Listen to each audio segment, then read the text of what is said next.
Bismillahirrahmanirrahim. Dear students, this is lecture number 28 and this lecture is about allosteric enzymes and feedback mechanism. I am Arya Fatma, lecturer biochemistry, working as co-teacher in University of Education Lahore, DG Khan campus. So let's start. In this lecture, we will discuss about what are the allosteric enzymes, what is the history of allosteric enzyme, what are the properties of allosteric enzyme, model of allosteric regulation, allosteric effectors, types of allosteric regulation, allosteric inhibition, some examples of feedback inhibition, functions of feedback inhibition, and some applications of these allosteric enzymes. First of all, we will discuss about what are the allosteric enzymes. Some enzymes possesses additional sites known as allosteric sites beside the active site. Such enzymes are known as allosteric enzymes. You know that कि enzymes के ऊपर active sites होती हैं जहाँ पे substrate bind करती हैं, but कुछ enzymes ऐसे होते हैं जिनमें एक्टिव साइट्स के अलावा कुछ एडिशनल साइट्स होती हैं. उन एडिशनल साइट्स को हम एलोस्टेरिक साइट्स कहते हैं और वो एंजाइम जिन पर ये एडिशनल साइट्स मौजूद होती हैं उन एंजाइम्स को एलोस्टेरिक एंजाइम्स कहा जाता है. Allosteric enzymes are the enzymes that change their conformational ensemble upon binding of an effector, which result in an apparent change in binding affinity at a different binding sites. Allosteric enzymes वो enzymes होते हैं जिनके साथ जब कोई effector आके bind करता है तो उनके अंदर कन्फर्मेशनल चेंजेस आती हैं और उन कन्फर्मेशनल चेंजेस की वजह से क्या होता है कि उनकी जो बाइंडिंग साइट्स हैं उनकी बाइंडिंग अफिनिटी भी चेंज हो जाती है. The site to which the effector bind is termed as a allosteric site. तो बेसिकली वो साइट जहाँ पर कोई इफेक्टर बाइंड करता है उस साइट को एलोस्टेरिक साइट कहते हैं. These allosteric sites are the unique sites on the enzymes.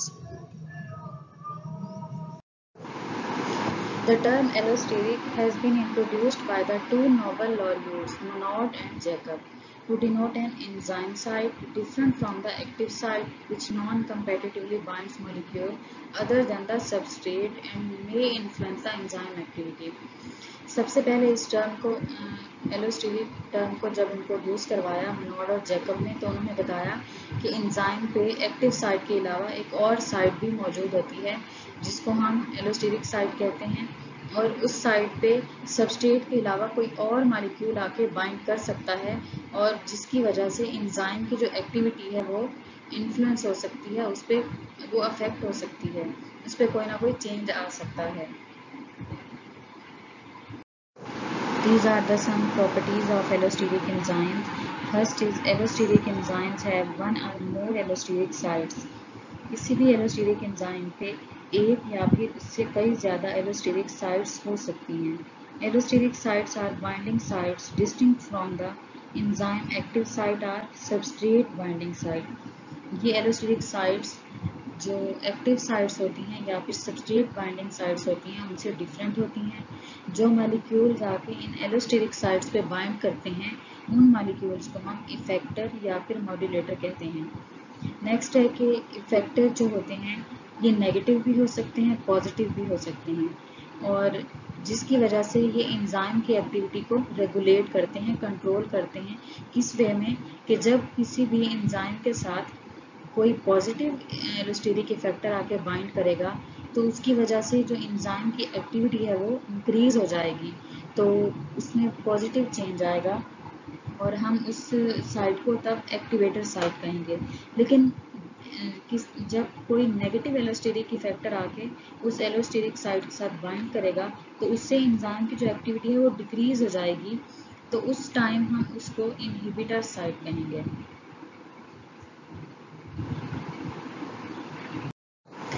According to the term of conformational changes, most of the allosteric enzymes are oligomeric in nature. The subunit may be identical or different. बहुत सारे जो allosteric enzymes होते हैं वो mostly oligomeric होते हैं nature में. Oligomeric में कि वो लो मोलिकुलर वेट पॉलीमर्स होते हैं और उनके जो सब यूनिट्स होते हैं वो आइडेंटिकल भी हो सकते हैं या फिर डिफरेंट भी हो सकते हैं. और इसके अलावा जो नॉन कोवेलेंट रिवर्सिबल बाइंडिंग होती है इफेक्टर मॉलिक्यूल की एलोस्टेरिक साइट पे, उसी की वजह से ये कन्फर्मेशनल चेंजेस प्रोड्यूस होती हैं एक्टिव साइट पे। और इन्हीं कन्फर्मेशनल चेंजेस की वजह से या तो एंजाइम के अंदर इनहिबिशन होती है या फिर उसके कैटालिटिक एक्टिविटी में एक्टिवेशन होती है। मीन्स के या तो कोई पॉजिटिव इफेक्ट होगा और उसकी जो एक्टिविटी है वो इंक्रीज हो जाएगी, या फिर नेगेटिव इफेक्ट होगा और उसकी जो कैटालिटिक एक्टिविटी है वो डिक्रीज हो जाएगी। These are the model of allosteric regulation. Two main models have been proposed to describe the mechanistic basis of enzyme allostery. First is concerted model and another is sequential model. You can see that this is the concerted model of allosteric enzyme.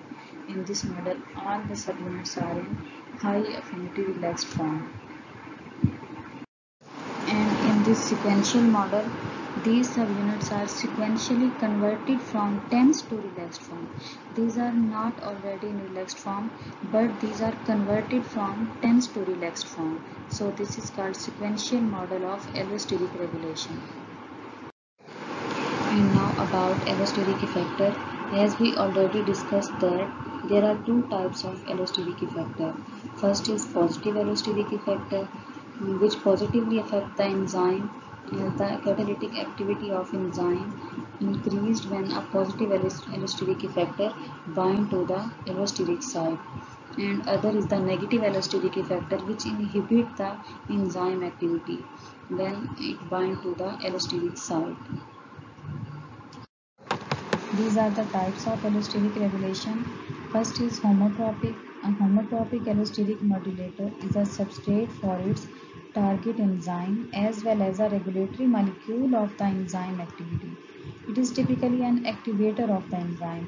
Homotropic allosteric modulator जो होते हैं ये अपने target enzyme के लिए एक substrate की तरह एक्ट करते हैं और ये रेगुलेट करते हैं एंजाइम की एक्टिविटी को। मीन्स के एंजाइम की एक्टिविटी को कंट्रोल करते हैं कि उसको डिक्रीज करना है या फिर इंक्रीज करना है। लेकिन टिपिकली ये एज अ एक्टिवेटर एक्ट करते हैं और एंजाइम की जो एक्टिविटी है उसको इम्प्रूव करते हैं, इंक्रीज करते हैं। For example, oxygen is the homotropic allosteric modulator of the haemoglobin. Haemoglobin के साथ ऑक्सीजन जब बाइंड करेगी तो वो उसकी कैपेसिटी को इंक्रीज करेगी, उसकी एक्टिविटी को इम्प्रूव करेगी। Next is the heterotropic.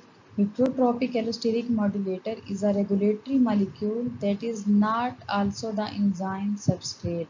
It may be either an activator or an inhibitor of the enzyme.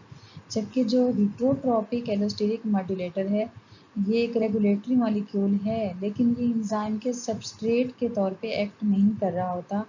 ये जस्ट या तो एक्टिवेटर होगा या फिर उसका इनहिबिटर होगा, या तो एंजाइम की एक्टिविटी को इंक्रीज करेगा या फिर उसको डिक्रीज करेगा। For example, hydrogen, carbon dioxide और 2,3-बिसफॉस्फोग्लिसरेट जो हैं ये हीमोग्लोबिन के हेटेरोट्रोपिक एलोस्टेरिक मॉड्यूलेटर हैं।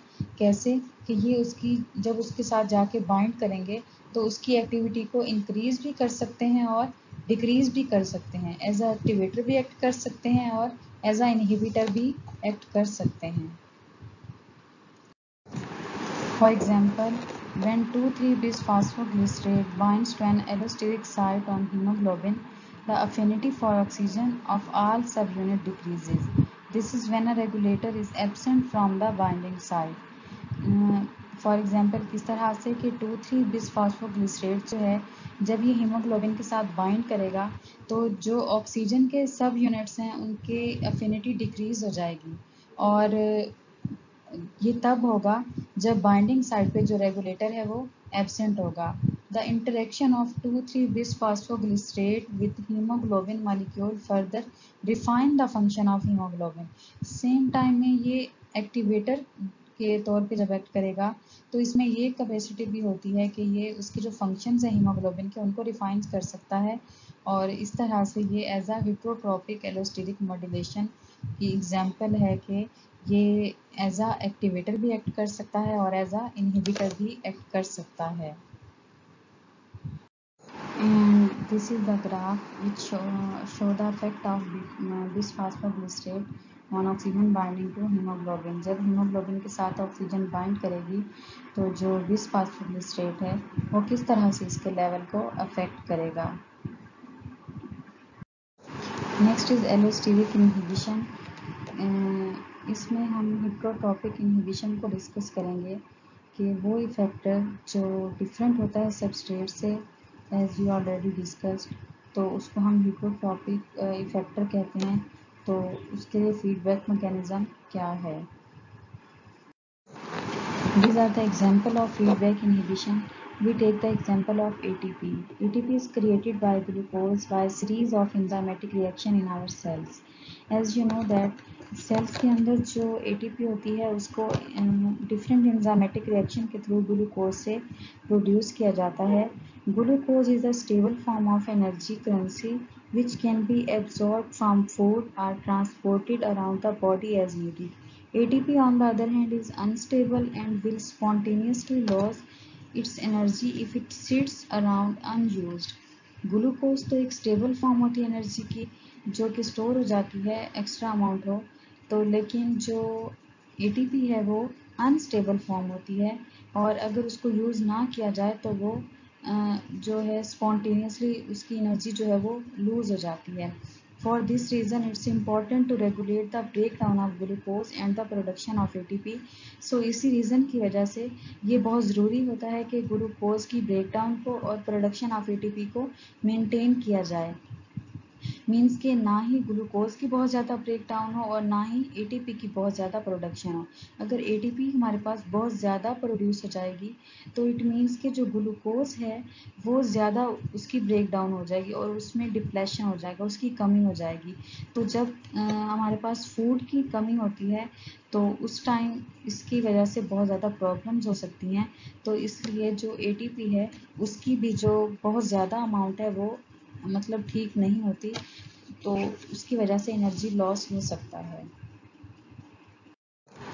To control the amount of glucose that is broken down to produce ATP, the first enzyme in this breakdown chain is allosterically regulated by ATP. If ATP bind to this enzyme, it will not break down further glucose.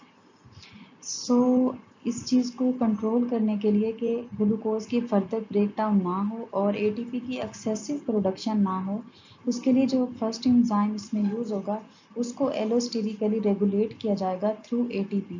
अगर उस enzyme के साथ ATP bind कर जाएगा तो उसकी वजह से क्या होगा कि जो ग्लूकोज है उसकी फर्दर ब्रेकडाउन नहीं होगी।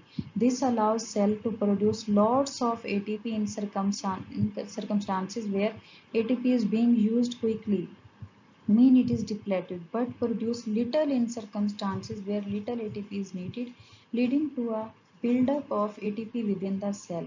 तो ये क्या इससे होगा, इसकी वजह से जिन सर्कमस्टांसेस में हमें ज़्यादा ATP चाहिए या हमारी ज़्यादा ATP यूज़ हो रही है उसके कम होने का खतरा है, तो उसमें क्या होगा कि ATP ज़्यादा प्रोड्यूस होगी। लेकिन जहाँ पे हमें ATP कम चाहिए, उसकी ज़्यादा ज़रूरत नहीं है, तो उस दौरान क्या होगा कि ATP की प्रोडक्शन उतनी ही होगी जितनी हमें ज़रूरत है। बेसिकली क्या होगा कि सेल्स और ATP के दरमियान एक कंट्रोल बिल्डअप हो जाएगा कि जितनी हमें ATP की ज़रूरत है हमारी जो सेल्स हैं उनके अंदर उतनी ही ATP की प्रोडक्शन होगी। In this way our bodies make very efficient use of their energy, storing it in the stable form of glucose until it is needed. तो इसकी वजह से क्या है कि जो हमारी बॉडी है उसकी जो एनर्जी है उसको एफिशिएंटली यूज़ किया जा सकता है कि उसको एज अ ग्लूकोज स्टोर किया जा सके और जब उसकी ज़रूरत हो तो उतनी ही ATP को प्रोड्यूस किया जा सके। These are the some functions of feedback inhibition. Feedback inhibition allow the body to avoid many potentially dangerous situations. ये feedback inhibition जो होता है ये बॉडी को बहुत ख़तरनाक सूरत हाल से बचाने में भी हेल्प आउट करता है। किस तरह से? First is waste. Without feedback inhibition energy और raw material that could be used for important cellular function might be wasted. कि अगर ये फीडबैक इनहिबिशन ना हो तो बहुत सारे जो रॉ मटेरियल्स हैं जो कि चाहिए होते हैं, इम्पॉर्टेंट होते हैं सेलुलर फंक्शंस के लिए, वो वेस्ट हो सकते हैं। Next is prevent depletion. किस तरह से? कि without feedback inhibition raw material and energy might be depleted by biochemical processes that don't stop even when their end product is not needed. तो अगर ये फीडबैक इनहिबिशन ना हो तो इससे क्या होगा कि जो बायोकेमिकल प्रोसेसेस हैं वो स्टॉप नहीं होंगे, वो कंटिन्यूसली होते रहेंगे। तो चाहे उनकी ज़रूरत नहीं भी है फिर भी वो कंटिन्यूसली होते रहेंगे, जिसकी वजह से एनर्जी और रॉ मटेरियल वो कम होते जाएंगे और ऐसा भी हो सकता है कि वो डिप्लेशन हो जाए। तो इस वजह से जो ये जो फीडबैक इनहिबिशन होते हैं ये बहुत ज़्यादा इम्पॉर्टेंट होते हैं कि उन बायोकेमिकल प्रोसेसेस को स्टॉप करते हैं। Next is prevent dangerous buildup. The end product of some biochemical pathway can actually be dangerous in high concentration. तो कुछ जो ऐसे बायोकेमिकल प्रोसेसेस होते हैं कि जिनका जो एंड प्रोडक्ट होता है वो बहुत ज़्यादा डेंजरस होता है अगर उनकी कंसंट्रेशन ज़्यादा हो जाए। तो इस वजह से ये जो इनहिबिशन फीडबैक इनहिबिशन होते हैं वो क्या करते हैं कि उनके जो एंड प्रोडक्ट को वो उसको कन्वर्ट कर देते हैं रिएक्टेंट्स में और उनको कम कर देते हैं। तो उसकी वजह से क्या है कि बहुत यूज़फुल हैं कि जो हाई कंसंट्रेशन होती है उन डेंजरस एंड प्रोडक्ट्स की उनको कम करते हैं। Next is maintain homeostasis. An essential function of life is the ability to maintain constant internal circumstances. Some chemical messengers that are involved in maintaining homeostasis are regulated through feedback regulation. Homeostasis जो होती है वो body के लिए बहुत ज़्यादा important है, एक एसेंशियल फंक्शन है कि जो इंटरनल सर्कमस्टांसेस हैं उनको मेंटेन रखा जाए। वो डिस्टर्ब होंगे तो पूरी बॉडी उनकी फंक्शनिंग भी डिस्टर्ब होगी। तो बहुत सारे केमिकल मैसेंजर्स जो हैं वो क्या करते हैं इसी फीडबैक रेगुलेशन के थ्रू बॉडी के होम्योस्टेसिस को रेगुलेट करते हैं। So that's why this feedback inhibition is much important thing. These are some application of allosteric enzyme. Different techniques like X-ray crystallography, solution small angle X-ray scattering, and genetic techniques have enabled researchers to investigate more deeply the molecular basis of allosteric. इनमें भी allosteric enzymes use होते हैं जो कि researcher को इस काबिल करते हैं कि वो मोर डीपली चीज़ों को इन्वेस्टिगेट कर सकें। इसके अलावा long range allostery is specially important in cell signalling. Cell signalling के लिए बहुत ज़्यादा इम्पॉर्टेंट होते हैं ये एलोस्टेरिक एंजाइम्स। इसके अलावा फार्माकोलॉजी में भी एलोस्टेरिक एंजाइम्स बहुत ज़्यादा इम्पॉर्टेंट होते हैं। तो इन एप्लीकेशन की वजह से जो एलोस्टेरिक एंजाइम्स हैं वो बहुत ज़्यादा इम्पॉर्टेंट हैं और बहुत ज़्यादा उनके यूजेस हैं जिसकी वजह से हम उनसे फ़ायदा उठा सकते हैं।